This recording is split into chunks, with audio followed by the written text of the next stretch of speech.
And ladies and gentlemen, for our next piece, this painting by local artist Mark Harmon, who also happens to be a good friend of mine. Now, one of the first things that you all might notice about this piece, especially if you're observing it from up close, is that the brushstrokes are wild and scattered. This piece strays from a hyper-realistic painting into more of an emotional, interpretive piece that still captures the beauty of the moment being depicted. This is, of course, the famous quality of Impressionist paintings, which aim to capture the feeling of a moment rather than every specific realistic detail. The painting has no sharp lines, but has vibrant colors. The colors mostly consisting of greens, blues, yellows, and reds, all put very close together, all with short textured brush strokes as the artist flicks his brush with every leaf and every detail on the bark. And the blue actually adds a really nice negative space as the blue skylight peeking through the leaves. Speaking of texture, the nature of the oil paint being used and the quick brush strokes allows for the painting to have a slightly raised texture, especially on the red and yellow leaves. Shifting our lens of focus outwards, Harmon uses a unique perspective to further immerse the viewer into the painting. The viewer is placed right at the foot of the tree, looking up into the leaves, such that the leaves create this beautiful canopy overhead. This canopy actually taking up the top 2/3 of the painting. As a matter of fact, while this painting has no sharp lines in its subject, its composition lines are different.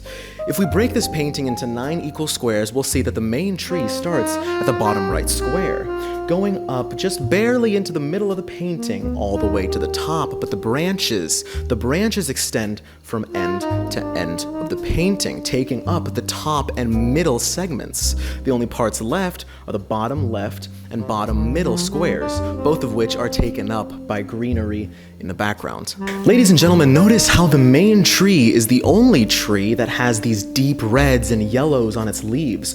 The rest of the trees in the background are mostly green, albeit with some yellowish hues. This indicates that time-wise and seasonally, more importantly, we're transitioning. Specifically, we are transitioning from summer into the fall season, but we haven't reached fall just yet. The function of this painting is to be aesthetically pleasing with these vibrant colors, interpretive brushstrokes, and also abiding to the rule of thirds, a visual arts rule to make compositions more dynamic. But another function reveals itself when we look at the fact that Harmon specifically chose to paint this painting in the transition from one season to another. A bit of context about this painting: this was a gift from Harmon to our family to celebrate recently buying a new house, an accomplishment that certainly symbolizes new beginnings, opportunities, and growth. So too does the changing and the transition from one season to another symbolize new beginnings, new opportunities, and new adventures. The final cherry on top is the choice of having the upcoming season be fall. We purchased the house in the fall of 2022, so that much makes sense. But in addition to that, fall is generally regarded as the season of abundance and harvest, a season where people can finally reap what they have sowed and worked so hard to cultivate over many months, much like finally being able to purchase property after many, many years of hard work.